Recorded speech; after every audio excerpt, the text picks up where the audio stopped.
오늘은 제가 시련이라는 주제로 말씀을 준비했습니다. 열왕기상 17장 1절 다 함께 읽어볼까요? 시작.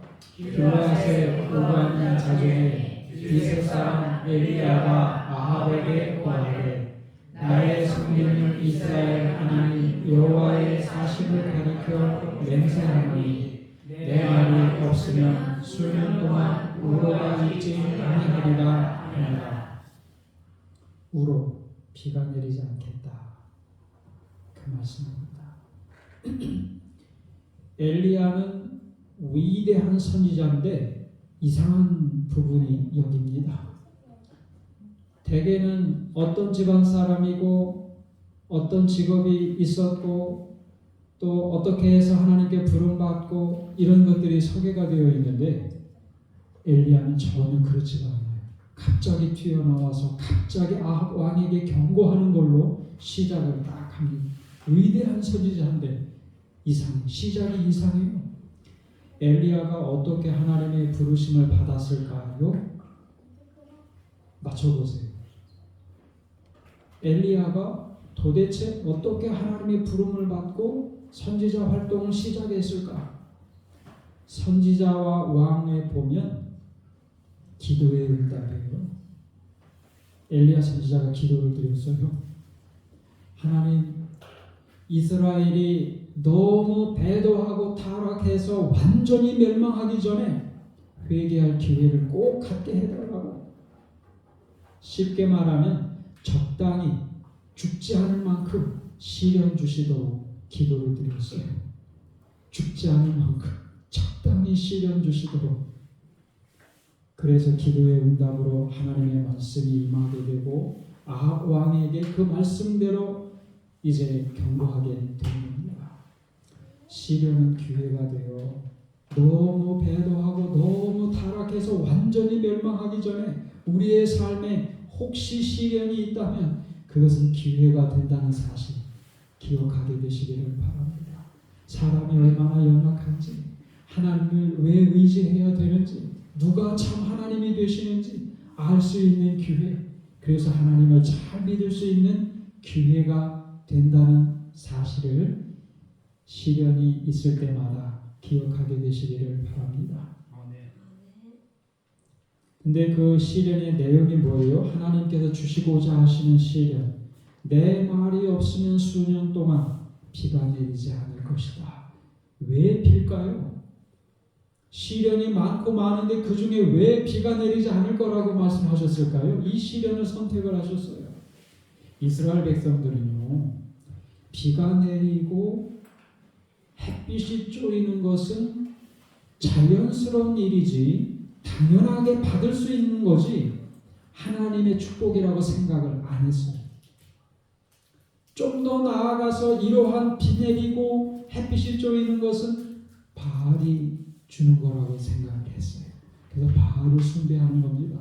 이 세상에서 잘 되려면 바알 숭배해야 돼. 햇빛과 비를 주잖아. 그래서 하나님이 비를 내리지 않으시고 비도 햇빛도 하나님이 주관하시는 하나님의 축복이 된다는 사실을 보여주시기를 원하시는 거예요. 우리를 위한 교훈도 되죠.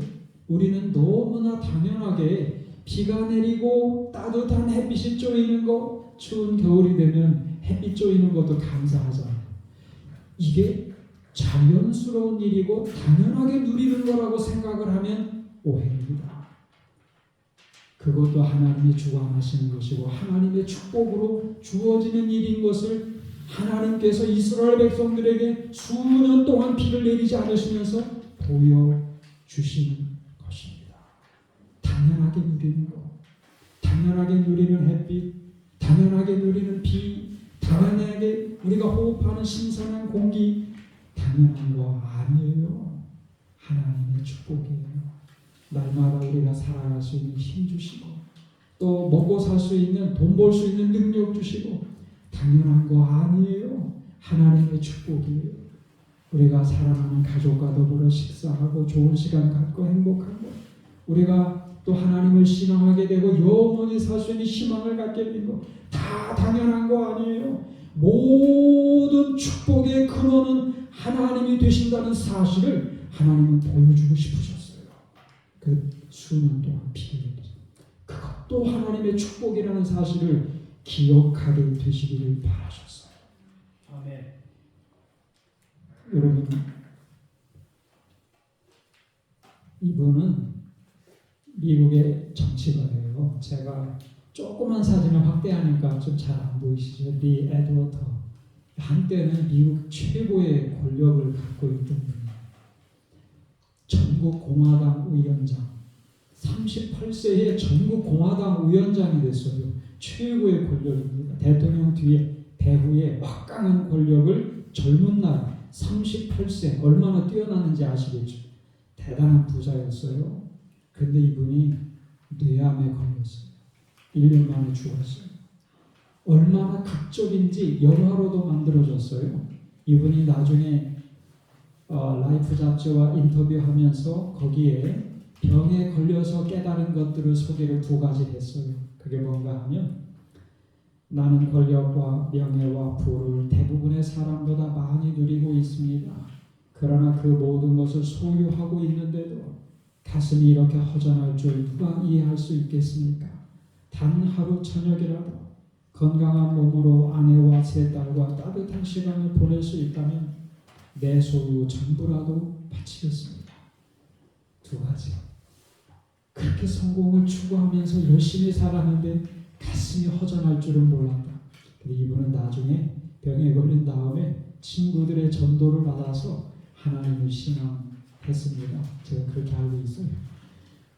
그 다음에 2번째, 그렇게 성공하고 싶었는데 성공하고 나도 가슴이 허전했다는 이야기. 2번째는 이거예요. 건강한 몸으로 가족과 함께 정말 따뜻한 저녁 식사 함께 하는 게 얼마나 그리운지 모든 재산을 주고라도 그렇게 하고 싶다 그랬어요.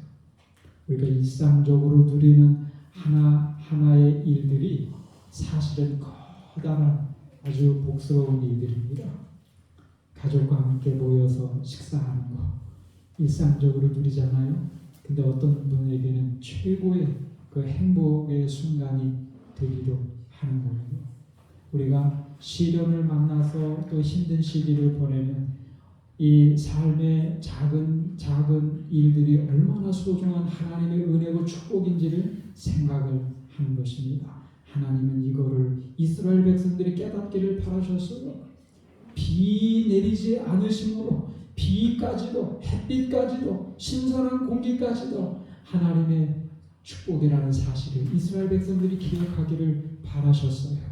오늘 우리도 모든 축복의 근원은 하나님이시라는 사실을 기억하고 감사하게 되시기를 바랍니다. 2번째, 제가 파란 글씨 읽으면 또 밑에서 4번째 줄, 4줄 빨간 줄은 같이 읽겠습니다. 여호와의 말씀이 엘리야에게 임하여 가라사대 너는 여기서 떠나 동으로 가서 요단 앞 그리 시내가에 숨고 그 시냇물을 마시라. 내가 까마귀들을 명하여 거기서 너를 먹이게 하리라. 시작. 제가 여호와의 말씀과 같이 하여 곧 가서 요단 앞 그리 시내가에 머물매 까마귀들이 아침에도 떡과 고기를 저녁에도 떡과 고기를 가져왔고 저가 시내를 마셨더니 또 말씀이 임했어요. 그래서 그리 시내가에 숨고 까마귀들을 통해서 먹고 또 마시고. 여러분, 이 경고의 기별을 전했을 때 왕과 백성들은 어떻게 반응했을까요? 여기는 안 나오잖아요. 근데 제가 선지자와 왕을 찾아봤어요. 처음에는요, 첫 단계는요, 무시하고 멸시하고 조롱했어요. 그런 일이 있겠느냐 이렇게 무시했어요. 그런데 정말 몇 개월 동안 비가 내리지 않고 시냇물이 말라가는 겁니다. 언제 급하게 돼서 엘리야를 찾았어요. 왜요? 자기 말이 없으면 비가 안 내린다고 했으니까 말을 시켜서 자기의 주장을 취소하게 만들어야 되겠다. 그래서 찾은 거예요. 세 번째 반응은 그래도 못 찾게 되니까 이제 분노가 되고 복수심에 불타게 돼요. 그래서 엘리야뿐만 아니라 하나님의 종들을 다 잡아다가 죽이라는 명령도 내려치자 나라가 완전히 혼란에 빠지게 됩니다. 비가 내리지 않아서 고통스러워 엘리야를 찾지 못해서 그래서 여호와의 종들을 잡아다가 죽이기도 하는 혼란에 빠지게 됩니다. 근데 엘리야는 정작 어떻게 지냈어요? 그리시네가에서 물 마셔가면서 까마귀들이 날아다주는 떡과 고기를 아침과 저녁으로 먹으면서 보냈어요. 우리 생각에는 내가 잡히면 죽을 수도 있는데 언제 또 이 양식이 끊어질지도 모르고 극도의 불안에 시달릴 줄 알았는데 사실은 엘리야는 어떻게 지냈어요? 극도로 평안한 시간을 보냈어요. 왜요? 기적을 체험하고 있잖아요. 밤과 낮으로 밤낮으로 까마귀들이 떡과 또 고기를 물어다 주는 걸 눈으로 보고 체험하고 있잖아요. 하나님의 능력을 체험하고 보면서 마음이 얼마나 평안했을까요? 사실은 이스라엘이라는 나라는 조그만 나라예요. 사마리아에서 그리시네까지는 하루길이에요. 걸어가도 하루길입니다. 거기 있는데도 하나님의 능력과 기적으로 보호되는 것을 체험하면서 마음이 평안했을 거예요. 비결이 뭐예요? 나라가 세상이 어수선하고 시련이 있는데도 마음이 평안했던 비결이 뭐예요? 여기 열왕기상 17장을 자세히 보시면 똑같은 말씀이 두 번 반복되는데 여호와의 말씀이 엘리야에게 임하여 가라사대 말씀이 임했고 거기에 순종하고 따랐어요. 그랬더니 하나님의 능력을 체험하게 되고 하나님이 그의 삶을 책임져 주시는 것을 경험하는 겁니다. 오늘 우리가 마지막 시대에 살 때 이 삶의 비결을 배워야 돼요. 말씀이 임하고 그 말씀을 순종하고 따라가는 겁니다. 그러면 하나님이 책임져 주세요. 우리의 음식도 책임져 주시고 보호해 주시는 것도 책임져 주시고 세상이 아무리 어수선하고 우리 앞에 시련이 있다 할지라도 말씀을 하고 따르는 하나님이 우리의 삶을 책임져 주시는 것들을 경험하게 될 것입니다. 토마동교회 우리 정영섭 지사님 이야기가 한 번은 재림신문에 났어요. 이번 가게가 불탔어요. 그 마음이 어때요? 하나님의 원망, 교회 나가기도 싫고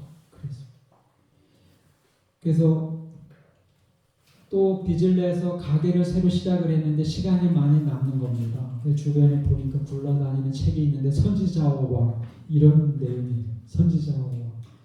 그런데 이스라엘 백성들의 역사가 자꾸 반복되는 놀라운 주제를 발견하게 돼요. 이스라엘 백성들이 하나님께 순종하는 동안에는 번영하고 불순종할 때는 망하기도 하고 이 역사가 자꾸 반복되는 것을 읽게 되었어요. 참 이스라엘 백성들 한심하다. 이렇게 뻔한 삶의 주제를 가지고 순종하면 번영하고 불순종하면 이렇게 망하기도 하고 이게 자꾸 반복되는데 그걸 못하고 있구나. 근데 마음속에 음성이 들리는 거예요. 그런데 너는 어떤데?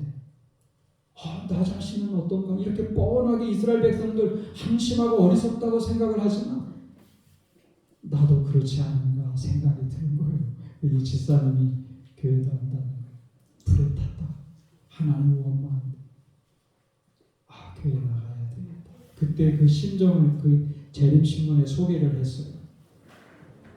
어차피 똑같이 망해도 교회 나가다 망하면 하나님이 책임져 주시겠지 생각이 들었습니다.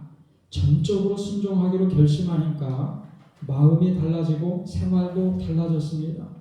부모님과 여동생을 교회로 인도하고 다음에 5명을 인도해서 침례받도록 도왔습니다. 우리 가정을 돌아보니 불과 몇 년 사이에 재정도 안정됐고 가족들이 서로 이해하고 사랑하면서 아름다운 모습으로 변했습니다. 교회 나가다 망하면 하나님이 그래도 책임져 주세요. 이거에 대한 믿음이 생긴 거예요. 그래서 교회 나가게 되고 순종하기로 결심하니까 마음과 생활이 달라져요.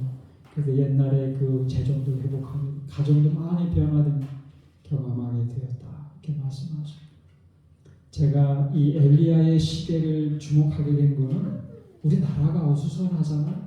살다 보면 우리도 개인적으로 시련을 경험하잖아요. 이러한 때 삶의 비결, 배워야 될 것은 하나님의 말씀이 임하고 그 말씀을 순종하고 따르는 거예요. 그러면 하나님께서 밤낮으로 돌보시고 책임져 주시는 것을 경험하게 되는 것입니다.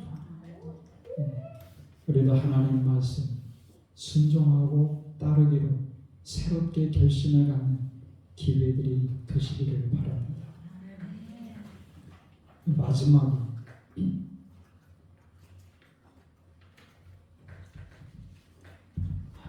13절 14절 엘리야의 말씀, 여기 말을 여기 다 함께 읽어보겠습니다. 13절이에요. 시작.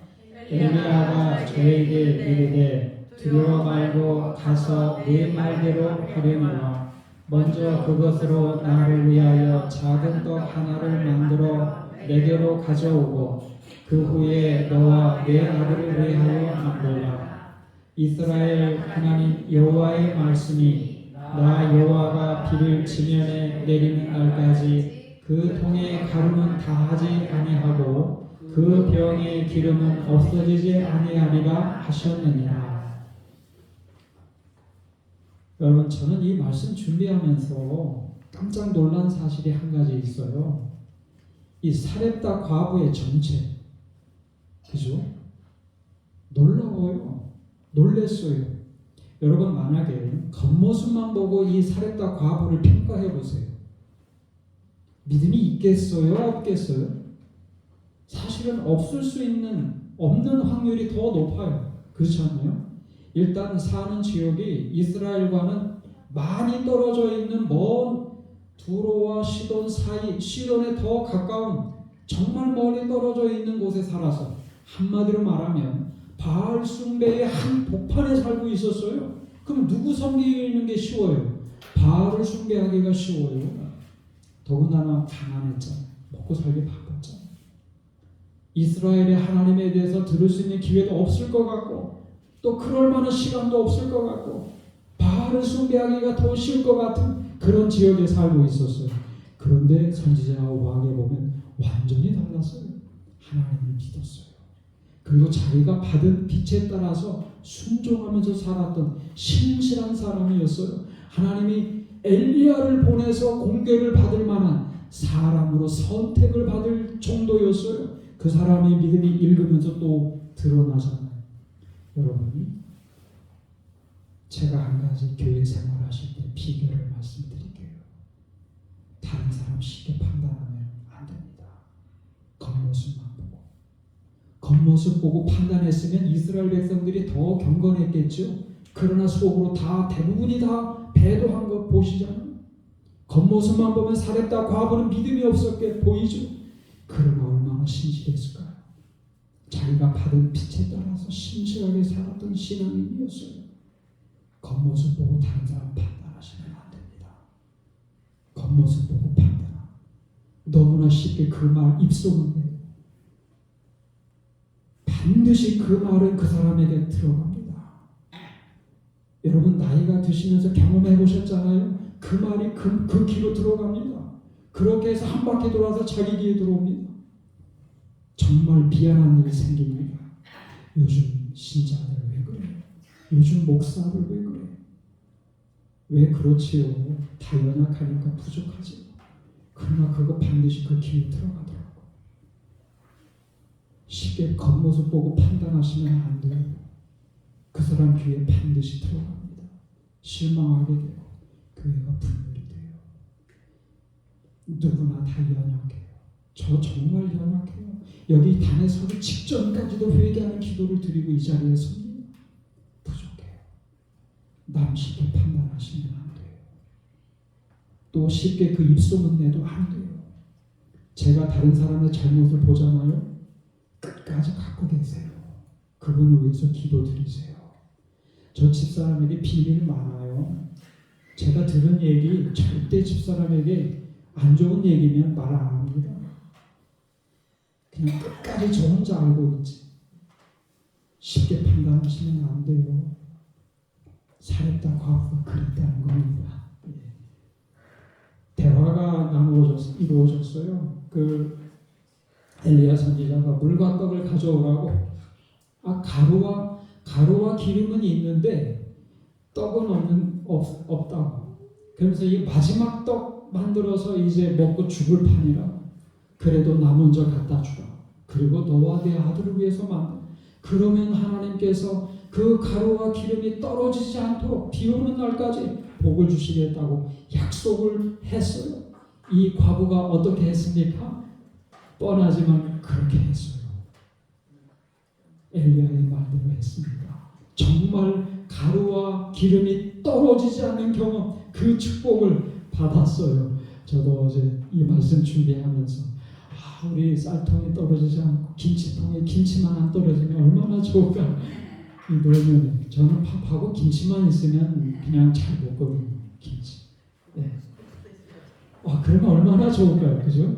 근데 여러분, 사람이 떡이 넘쳐날 때 떡 대접하는 거 쉬운 겁니다. 근데 굶어 죽을 판에 나 먼저 떡 대접하는 거 어려운 거예요. 그 상황 아셔야 돼요. 말도 똑같아요. 사람이 하는 말도 똑같아요. 자기 일이 잘 풀리고 기분이 유쾌할 때는 사랑의 말 해주는 거 정말 쉬워요. 근데 정말 자기 일이 잘 안 풀리고 힘들고 어렵고 피곤하고 분노하고 짜증났을 때도 부드러운 말 해주고 사랑의 말 해주는 거 어려운 일입니다. 그러나 그때 그 순간이 우리의 품격이 드러난다는 사실 우리가 기억을 해야 돼요. 저도 나이가 들면서 깨달은 제 간증이에요. 가정이 어렵고 힘들고 피곤하고 짜증나고 화날 때 그때야말로 여러분들의 품격이 빛나는 순간이 되어야 합니다. 좋은 말을 해주고 위로의 말을 해주고 사랑의 표현을 해주시고 정말 굶어 죽을 판에 떡 대접하는 거. 아브라함도 손님 대접에는 일가격이 있지만은 사렙다 과부야말로 굶어 죽을 순간에 엘리야를 먼저 대접했다는 것, 그 믿음이 빛나는 순간인 겁니다. 종교음악가 존 피셔라는 사람이 한 번은 그 노 부부의 집에 새들어 산 적이 있었어요. 근데 나이가 들면 사랑이 식어질 법한데 이 부부는 더 좋아지는 거예요. 비결이 뭐냐고. 그랬더니 그 할아버지가 소개를 했어요. 간단해요. 수요일엔 아내에게 장미를 줘요. 그때 아내가 장미를 받을 거라고 생각도 못할 때거든요. 감동을 받았어요. 주말에는 뭐 선물하기도 쉽고 기분도 좋아지고, 수요일은 정말 피곤하고 힘들고 쉬고 싶고 그럴 때 장미를 받으면 얼마나 좋을까. 저도 여기 힌트를 얻어서 작년에는 제가 수요일 정도의 과일을 사다가요. 집사람 들으셨죠? 예, 이렇게 두고두고 이렇게 자랑하는 겁니다. 예. 별로 집사람 감동이 없어요. 표정이. 예. 더 잘해야죠. 그래서 이제 이분이 감동을 받아서 시를 쓴 게 이겁니다. 수요일엔 그녀에게 장미를, 모든 것이 푸른 우울에 잠겨 있을 때 빨간 장미와 함께 사랑도 새로워집니다. 수요일엔 그녀에게 장미를, 환한 빛이 날 겁니다. 사랑하기 힘들어질 때 사랑하십시오. 사랑이란 기다린다고 찾아오지 않습니다. 편안한 날에는 사랑도 쉬워지는 법. 주말을 맞는 금요일의 기분과 같이. 하지만 삶이 바쁠 때 사랑을 한다는 것은 사랑이 항상 당신을 기다리고 있다는 것. 수요일엔 그녀에게 장미. 이 할아버지는 수요일이 되면 장미를 하나 사다가 주는 거, 이게 하나의 비결이 되었다, 이렇게 소개를 했죠. 생각도 보다 정말 피곤하고 힘들 때, 사랑을 주고받을 때 우리는 감동을 주고받는 것입니다.